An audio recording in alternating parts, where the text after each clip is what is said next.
On the morning of January 3rd, 2024, mother of 4, Kayla Atwood, dropped her 2 youngest children at their daycare. She never returned to collect them. The investigation into her disappearance began by tracing her last known movements and interactions at the daycare with neighbors and catching a ride from a new friend. Do you guys know if she drives or what she was driving that day? Okay. U-Haul. A U-Haul? She's going to be kidnapped. The mom. Now that's what he told me. Whoa. I don't know. Nobody has even reported her missing yet. Oh, okay. I said, "Okay, man, you ain't the only woman I got. I got 33 witnesses. That ain't no about you." As the pieces began to fall into place, all signs pointed to just one suspect. Who the knocking on my motherfucking door? Pensacola police! You gonna hit that door with respect? Police department. Yeah, what's up? Hi there, I'm Kevin, and welcome to Just Thought Lounge. Today's case is about an exhaustive investigation. It begins by following the most obvious lead, but then takes a few unexpected turns. Let's take a look.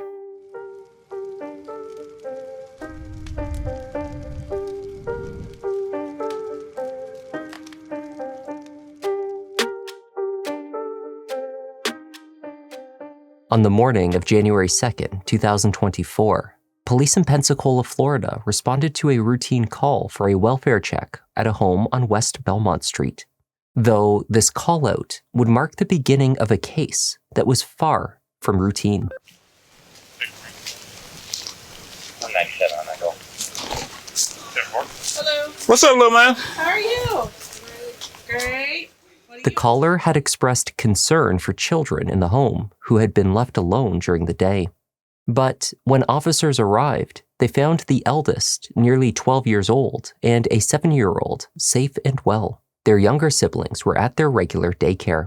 While they spoke with the boys, a white truck drove past the house. It must have been recognizable to the kids, perhaps one that their mother usually drove, though it went straight past the property without stopping. Y'all doing all right? Yeah. That's my mom. That's your mom? Well, that's a coincidence. Just passed in the truck? Y'all doing okay, though? We're just making sure everyone here is doing all right.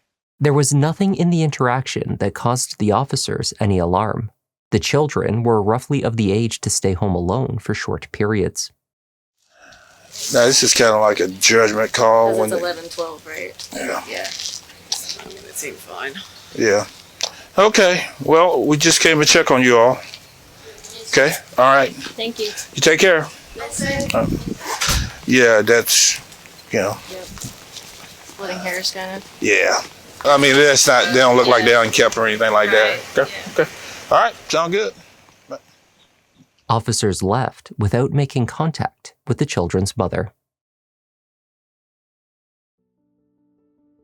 Kayla Atwood was 32 years old and between jobs in January 2024. Single mother to 4 children aged between 1 and 11, Kayla was a hands-on, fun-loving, and affectionate parent.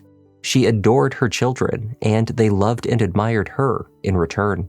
Kayla also loved to sing and dance. She had a close relationship with her mother, Linda, as well as her sister, Lizzie, her brother, and her sister-in-law, Teresa. Family and motherhood were the most important things in Kayla's life. So on January 3rd, when Kayla did not return to her children's daycare in the evening to collect her youngest, alarm bells began ringing. Her mother was contacted to collect the children, and the family mobilized to search for her. Calls to her cell phone went unanswered. Messages across social media were unread. She had not posted any new content across platforms, an oddity in her regular online behavior. Indeed, she posted photos and a video of herself with the kids playing on their bikes outside just days earlier. Her sister filed a missing persons report, while other family members reached out to the media. It's not like her at all to not pick up her children. And especially for her not to come home or call someone, say anything, not be on social media. She loves her kids, and she know a lot of people love her too. She has a very strong family connection. She has a sister, she has a mother that will help her. She has me. Amongst the first stops for Pensacola police was the children's daycare. They were asked about what other individuals may have been with Kayla. Was there anyone new? Had anyone other than Kayla or the children's father conducted the pickup or drop-off recently? They noted nothing out of the ordinary until the officers asked what vehicle Kayla had been driving. Do you guys know if she drives or what she was driving that day?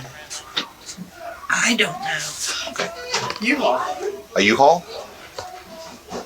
I believe a A Penske or U-Haul? A big truck? a moving. You're right. Oh. Okay. They think that she was driving either a U-Haul or a Penske, but a moving truck, which is... Kayla was not known to drive a large yellow box truck like the one described by the employees at the daycare. She must have either rented the vehicle or been given a ride from an unidentified person that morning. Investigators had their first lead. It was soon confirmed by security camera images. Kayla was captured on Wednesday, January 3rd, getting into the Penske box truck. It appeared that she was entering the passenger side, though a driver was not visible. Then, after the children were dropped off at the daycare, she was not seen again. I think you can see. Excuse me. Is that I it? think so, yeah. But I don't think you can see it. Are you able to take a screenshot of that and send it to me? Okay, well, hey, that's good, though. So at least we know a Penske truck she was possibly driving. Yeah. Yeah, can you screenshot it and send it to us? Yeah, I've got two. There's two stills. It doesn't do the video, just does stills, but I'll send you both. The search for the Penske truck led to the owner of a tire delivery business who leased the vehicles for his employees' use. Only one individual was assigned to drive the truck in question, a man by the name of Antonio, who went by Tony. He's the only one. He's the only one that drives that truck. I have five. I got 4 trucks, and they designated to a particular driver. Gotcha. Can I get Tony's name and contact number? Yeah. Tony was brought into the station for questioning. The Penske truck was searched thoroughly. Officers attempted to identify areas of interest or evidence for further forensic assessment, but the truck was clean. They found nothing of value to the investigation. At the station, Tony was asked about his connection to Kayla. I don't know if you know her, but her name's Kayla Atwood. Are you familiar with that name? Okay.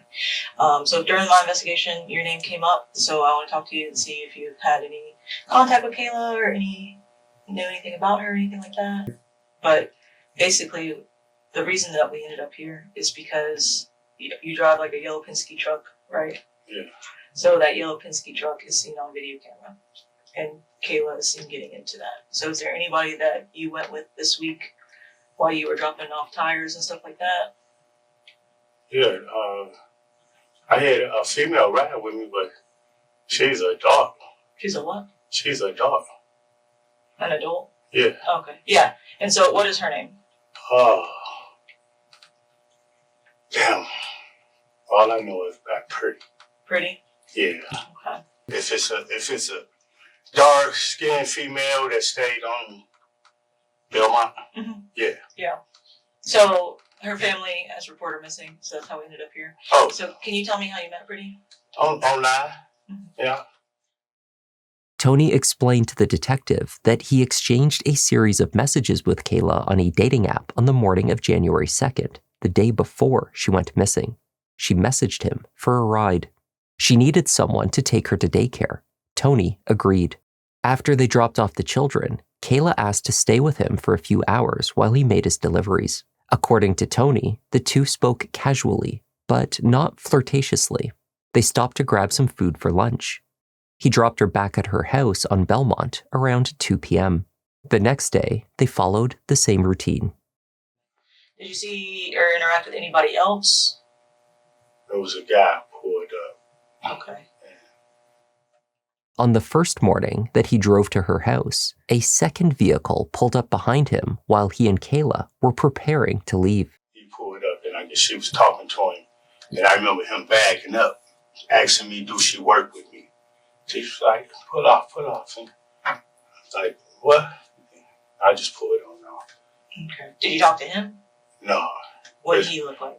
He was a dark-skinned guy. It looked like he had a pool, like a pool kind of truck. I don't know if it was pool stuff on the back. You remember what color it was or what kind of truck? It was a all white truck, pickup truck. Newer or older? Older truck. Okay. Like a work truck. Kayla told Tony to ignore the man. She called him her brother and said he was simply being nosy. Tony told the detective that the man did not behave like her brother. He had the impression that they had a different type of relationship. When pressed to recall anything else of potential interest, Tony relayed one more odd occurrence. Only minutes after he left Kayla at her house on the afternoon of January 3rd, he received a phone call from her cell phone. The phone rang. And I said, hello. It was a guy. And I just hung up. And that was it. Did you hear anything? Did they say anything? Because see, I ain't know, I thought about that. The other guy, she was just like, go and put it on off. That was my brother. I'm like, Wade's asking me questions. It couldn't have been your brother. So if you dropped her off around 2:30, about what time do you think she called you? No, she didn't call. The phone had just called back. And the dude said, hello? And I just hung up. What do you mean the phone called back? I'm sorry. Her number. Did you call her? Did she call you? No, her number called my phone back. Okay. But I didn't, when I seen it was a dude, I didn't ask, About how long between do you think when you dropped her off till you got that call? About 5 minutes. About 5 minutes. And I didn't even ask her. I said, hello. She's like, who's this? And I just clicked. That's what the person said? Yeah, they was trying to, she called them numbers back. By the time Tony sat down with detectives to outline Kayla's movements on the day she disappeared, the mother of 4 had been missing for several days. During that time, her family was actively tracking down and speaking with everyone they knew to be in her life. There was one individual of particular interest, the man she had been seeing since mid-December. His name was Kayla Fountain. Though the two had met only recently, they had integrated into each other's lives relatively quickly. Kayla reportedly helped Kayla with some bills and spent time with the children. Just before the new year, however, the still burgeoning romance ended abruptly. Kayla told the Atwoods that he and Kayla were through. The family found his behavior suspicious because it was. Kayla was responsible for calling in the welfare check on Kayla's home, the one that proved unwarranted. He had placed multiple calls in an attempt to get her in trouble with police or child services. What piqued investigators' interest was something else. Kayla Fountain was known to drive an older, white Ford pickup truck. On the day she was reported missing, January 5th, officers had canvassed Kayla's neighborhood for witnesses. They were also seeking any potential camera footage that would have captured Kayla's home 2 days before on January 3rd. One neighbor had cameras that were directed towards Kayla's house. But by the time officers spoke with her, someone else had already stopped by to review her recordings. None other than Kayla's ex-boyfriend, Kayla Fountain. His timing was deeply curious. Kayla had wanted to see the neighbor's camera footage from the day before, claiming that Kayla had been kidnapped. The first time he came to the front door telling about what was kind of going on. She's supposed to be kidnapped, the mom. And that's what he told me. I don't know. Nobody has even reported her missing yet. Oh, okay. It's suspicious. No one, she's not on her social media sites. We can't find her phone. Yeah. Oh, okay. Yeah. Well, I ain't mean to say that then. Just tell me what he said, though. Yeah, he said she was kidnapped. He didn't say anything else? No. He said that what the family said. I don't know. I don't talk to these people. We just spoke with the family. They said nothing about that. Telling him that she was kidnapped. But they think he was acting really, really suspicious about some of the questions they was asking him. And then all of a sudden, her brother got on the phone, and now he won't pick the phone up anymore. The situation was deeply concerning. A mother who would never abandon her children, and an ex-boyfriend who appeared oddly entangled in her business, though they had dated for only weeks. Mal Fountain was brought in for questioning. He confirmed that he had stopped by Kayla's home on the morning of January 2nd, witnessing her leaving with Tony in the Penske truck. I said, what's up? This is on the 2nd. I said, what's up? Can you take my kids to daycare? I said, tell your new man to do it. You? Well, f*** you then, I will. Alright, so I rolled by there. I see her pick the kids in the big ass yellow work box truck. You know what I'm saying? Big old box truck right there. Big part right there. I talked to her. She pulled up. She came out the door. I was just riding by. When I seen her, she come up the door like this. I was mad back. I said, what's up? What you got going on? I'm finna go to work. I said, what kind of work you doing? I bad back. I said, hey, bro. I said, she work for you? Was she on the clock? Yeah, she worked for me. I said, okay, see, okay. I said, okay, then. Okay, then, all right. Mal and Kayla met on Tagged, a dating app, on December 11th of the previous year. By December 30th, they had parted ways. He was not concerned about her behavior or dating life after the breakup, he said, because he had so many other girlfriends. The sometimes builder on disability payments said he simply did not have the time to concern himself with one woman. He also claimed that when he spoke with her on the 2nd, she told him that Tony was her new man. The Penske truck driver is who detectives should be looking at, he said. No, man, I got too many women. Be worrying about one goddamn woman. And so the last time you talked to her was then? It was on the 2nd. That's all he said. She said, yeah, that's my new man. I shit, yeah. I said, lose my number. I'm bugged up, delete your number. You blocked. I said, you blocked. I said, okay, man, you ain't the only woman I got. I got 33 women. You think I don't about you? Mal was asked about his correspondence with Kayla, when he last saw her, and the last attempts that he had made to contact her. Though he offered to let detectives look through his phone, they found that aside from the first 2 days after they met, all of their messages had been deleted. If you were us, and last we get told is that, you were the last one to see her. Yeah. You're the one telling us about her getting in this truck with this unknown Hispanic guy leaving. And we find out you delete your messages, but you have your reason, right? Yeah, I have my reason. And then we find out that you gone to these businesses where she was supposedly taking her kid to daycare, gone to the neighbor's house, reviewing surveillance footage, and trying to see if it captured anything.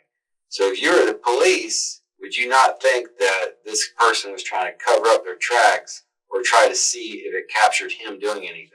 No. No, wait. If you were the police, you wouldn't think that? No. You're not a good cop then.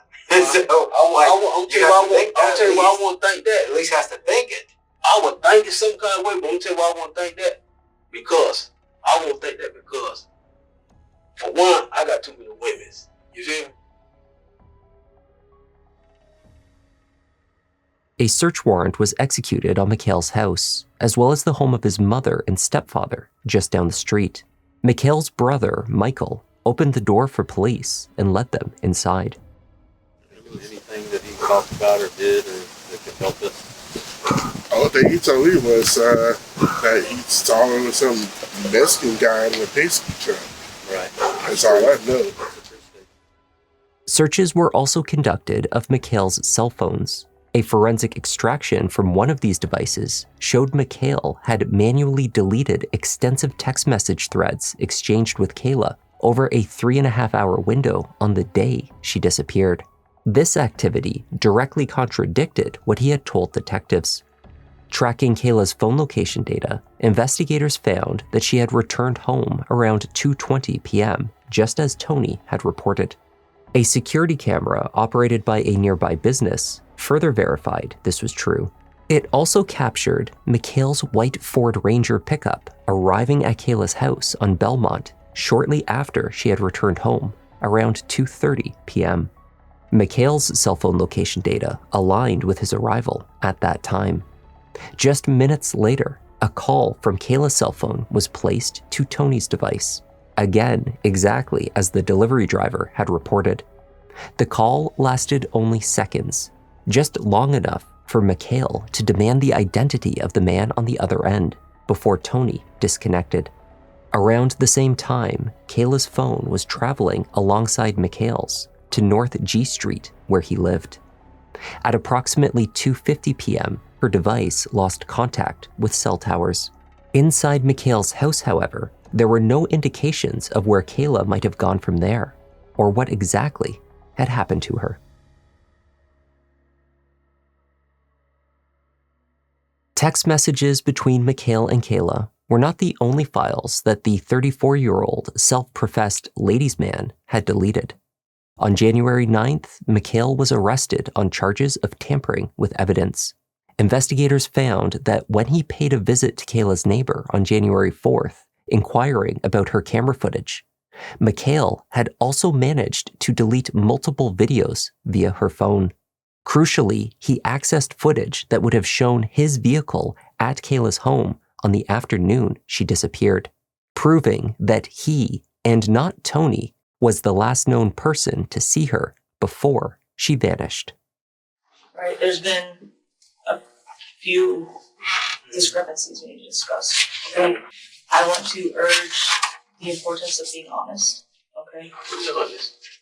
Because it's not a coincidence that we've ended up in this situation again and we're here talking.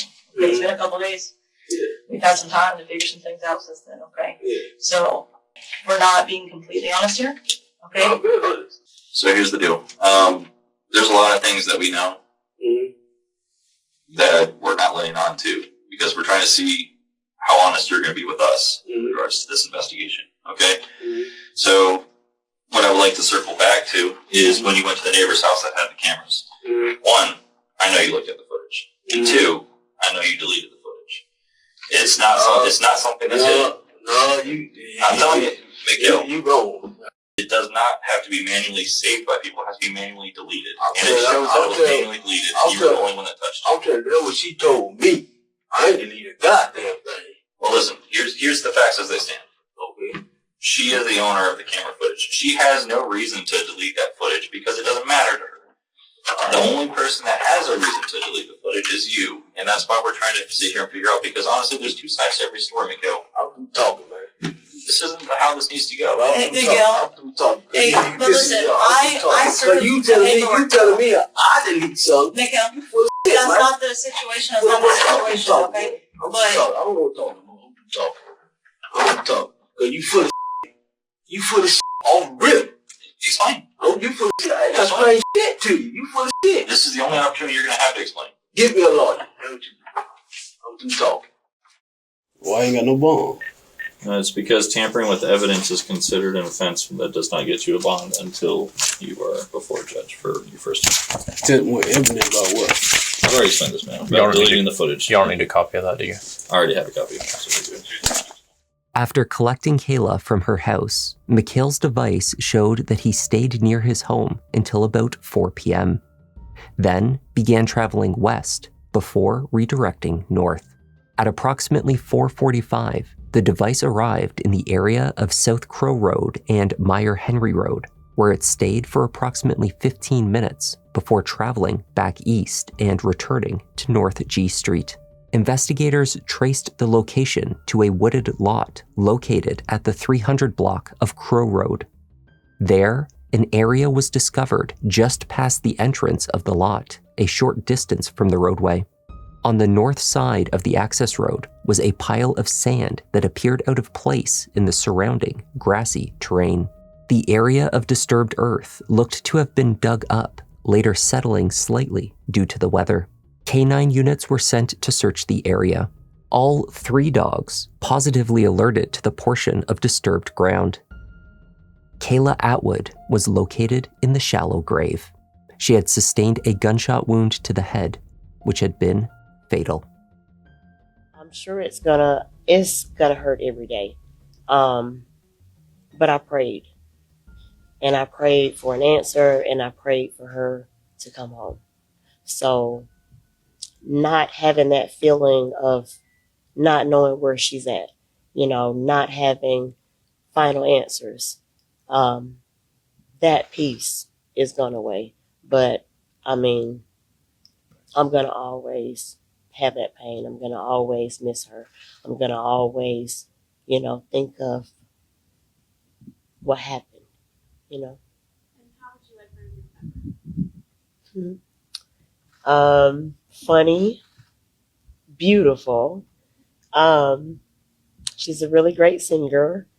Oh my God. She's so many wonderful things. She's great at hair. My gosh, you just have to visit her page sometimes. Look at some of her reels. She's really funny. You can see her doing her makeup, her hair, all that good stuff. Just a joy to be around, and I've always had a really, really just soft spot for her. You just can't describe what a gem she is. I'm not gonna say was, is. McHale spent almost 2 days in custody following his arrest on the tampering with evidence charge. This had afforded investigators enough time to search his home, to review cell phone records, and to find Kayla. By January 11th, when Kayla was finally found in the woods, a warrant was issued for Mal Fountain's arrest, this time for murder. His parents had only just bonded him out on the previous charge. In fact, they arrived back at his mother's house from the jail just as police were gathering to arrest McHale yet again. Pensacola police watched as they entered the house, so they knew McHale was inside.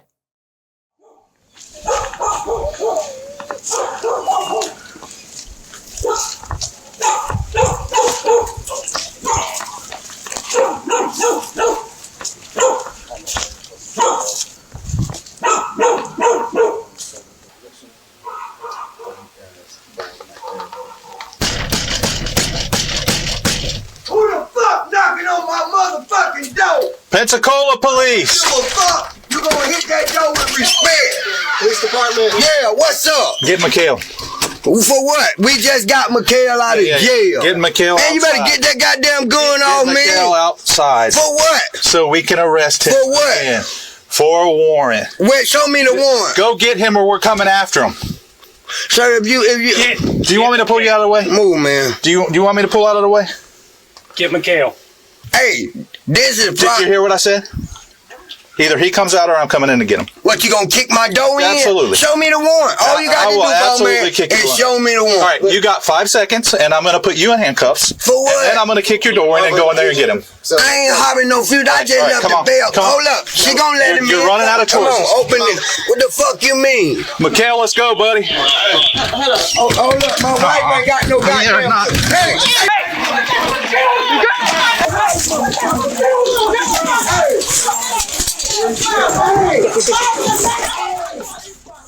Officers forced entry to the house. They arrested McHale's stepfather, Paul, and began searching the home. His mother, Michelle, was also inside. They found McHale crouching in a bedroom closet, clothing piled in front of him in an attempt to hide from police. 6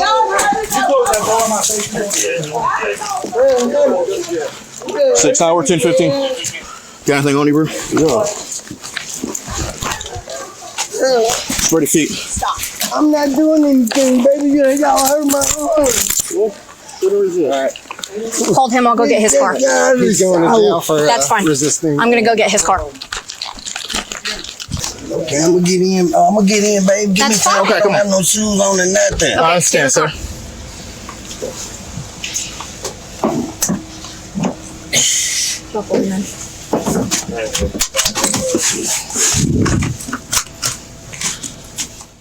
During the scuffle, Michelle had intervened. Officers reported pushing her away from the arrest of her husband while they continued to search the house for her son. In the aftermath of these two arrests, she attempted to force law enforcement from the house again, and yet another scuffle ensued.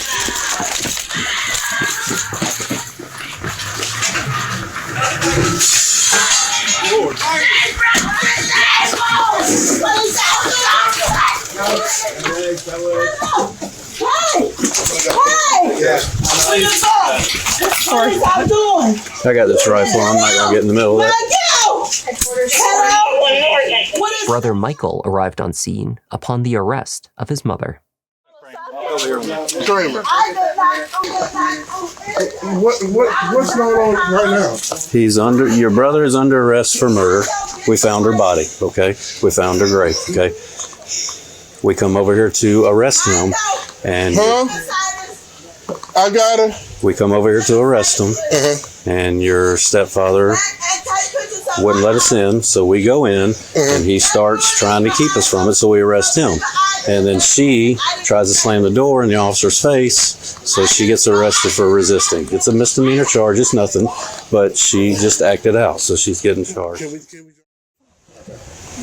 have to get that statement going. I'm sorry. She kept trying to run at you, so I was trying to keep her off of you. I was useless in this. Yeah, I heard in the back bedroom, I heard whimpering, and they weren't opening the door, so I just kicked it open, and she's on the bed. So then we were clearing the rest of the house. I'm like, all right, let's go back in here, because he was hiding in the closet, tucked down. I was like, he's in the house because we saw him walk in. Well, the grandfather had already said, like, we just got him. Yeah. We just picked him up, like insinuating he was going to go get him. So. Are you okay? Are you okay? Yeah. Why? I'm just checking. Where did you get hit? Oh, inside. Okay, not in your face or anything? Okay. Thank you, media partners, for joining us today on this solemn day. I want to bring you an update on the missing person case of Kayla Atwood. We learned that there was contact at the daycare.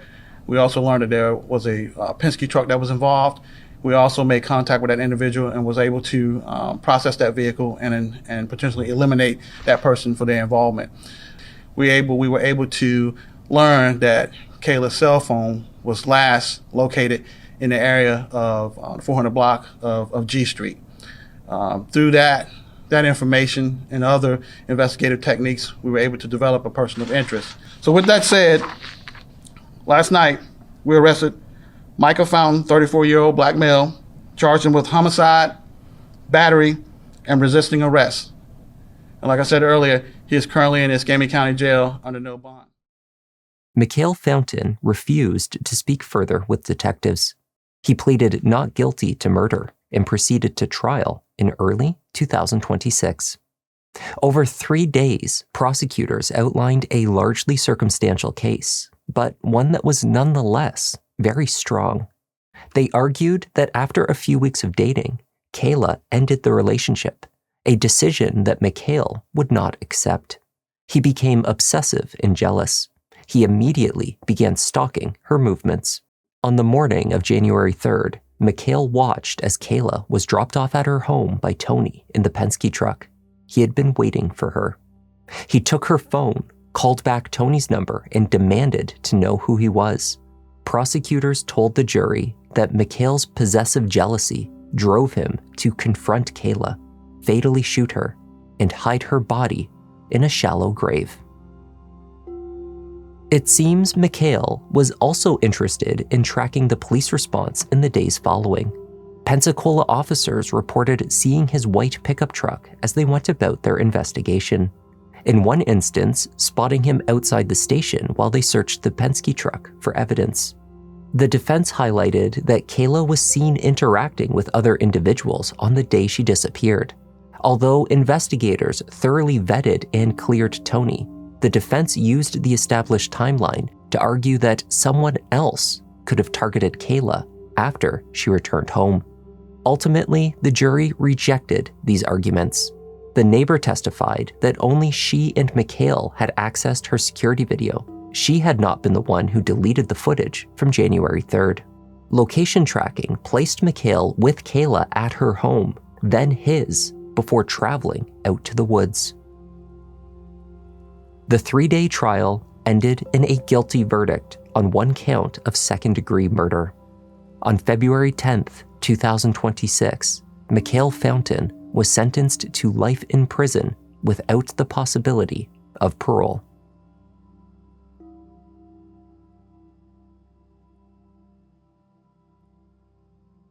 But I'm sorry, I gotta speak, I gotta say this. The case is over. We done been in limbo 2 years waiting to see justice be served, and justice still have not been served for my sister. Life in prison without parole, in my opinion, is not justice. It ain't justice. A life for a life, her life gone.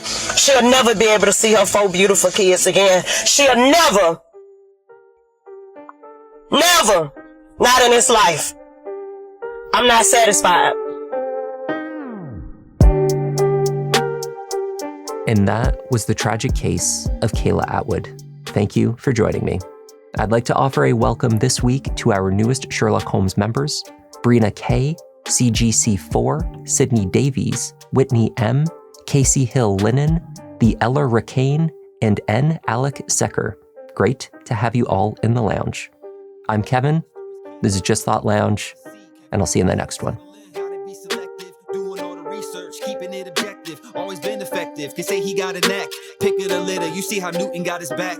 Yeah, the content that you need, this could be a new sign. We talking in the comments, they jot in a few lines. Tune in and hit like, love that, it's too kind. Feels like the whole world is online for true crime. Watch him on a run, but it's not a race. Really hard to disappear, poof without a trace. Sherlock Holmes with it, I put you in your place. Got my smoking pipe, only right, I crack another case like. I need that feeling that you brought. Who learned the lesson that you taught? To make a killing's what they saw.